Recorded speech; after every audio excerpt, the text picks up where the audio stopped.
Hi everyone, Abul here from CRTV, powered by City Realtor. Today I'm here at a really nice new location. Today I want to discuss why so many landlords have exited the buy-to-let market. The big one right now is interest rates. Many landlords will be renewing their mortgages this year, and once they see what their new repayment's going to be, they might not see the value of keeping their properties. However, landlords started exiting the market way before this. Generally speaking, landlords have been feeling like the market has become very over-regulated. There's so many changes that have been made over the last decade, and it's just made a lot of landlords just think, I've had enough. Let's start with Section 24. This was introduced by George Osborne in 2015, and it was brought in over a period of 4 years from 2017 to 2021. Section 24 meant that if you were a landlord that owned a property in your own name, then you couldn't use the mortgage interest as an expense. This of course meant that many landlords had their profit margins minimized, to the point where some even made a loss, especially those on a higher rate tax. Let me explain in simpler terms, and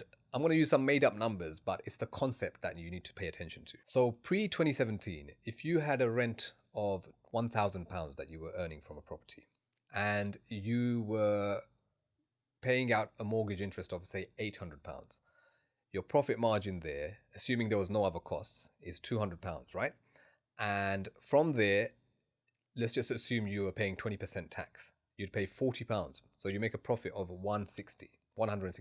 So post Section 24, what they are saying, you can no longer use the interest, mortgage interest, as a expense. So what that means is that whole £1,000 will be taxed at 20%.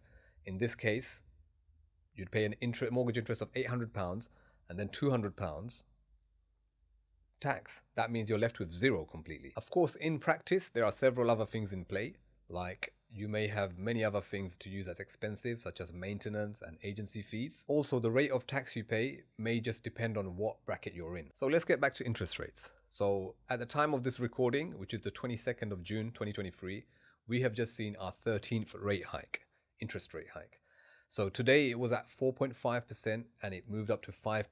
But 13 hikes ago, it was actually only at 0.1%. So this, of course, is making many landlords think they just cannot keep up with the payments, and probably thinking that the rents are not going to cover all the expenses. However, the truth is the rents are actually very high at the moment, especially in the areas I operate in East London and many other parts of London. However, many landlords have already sold and they were probably unaware of the rents going up so high. Now, here are some other things that were making landlords unhappy and probably contributed to them selling their properties. Firstly, the introduction of licensing.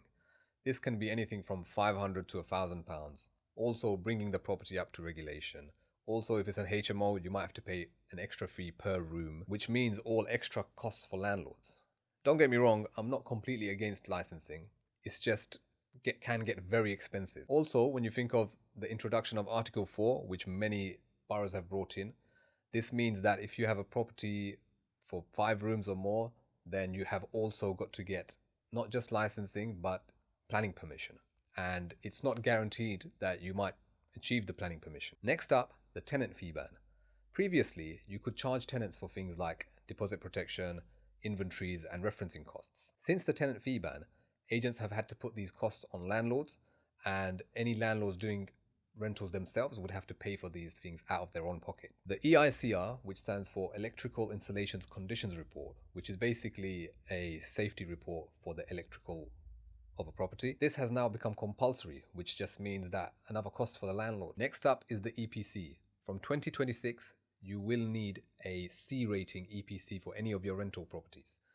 Now, a lot of people are upset about this because this means they will have to do a lot of work to their properties to bring it up to regulation, because they may not pass up to a C rating. Watch out for a video in the future where I will tell you the things that you can do to bring your property up to a C rating. And now, the latest rent reform bill has just sent some landlords over the edge. It includes things like no fixed term contracts, abolishing the Section 21, tenants being able to give 2 months notice, and many more. I will do a separate video on this specifically. Now, what does this all mean?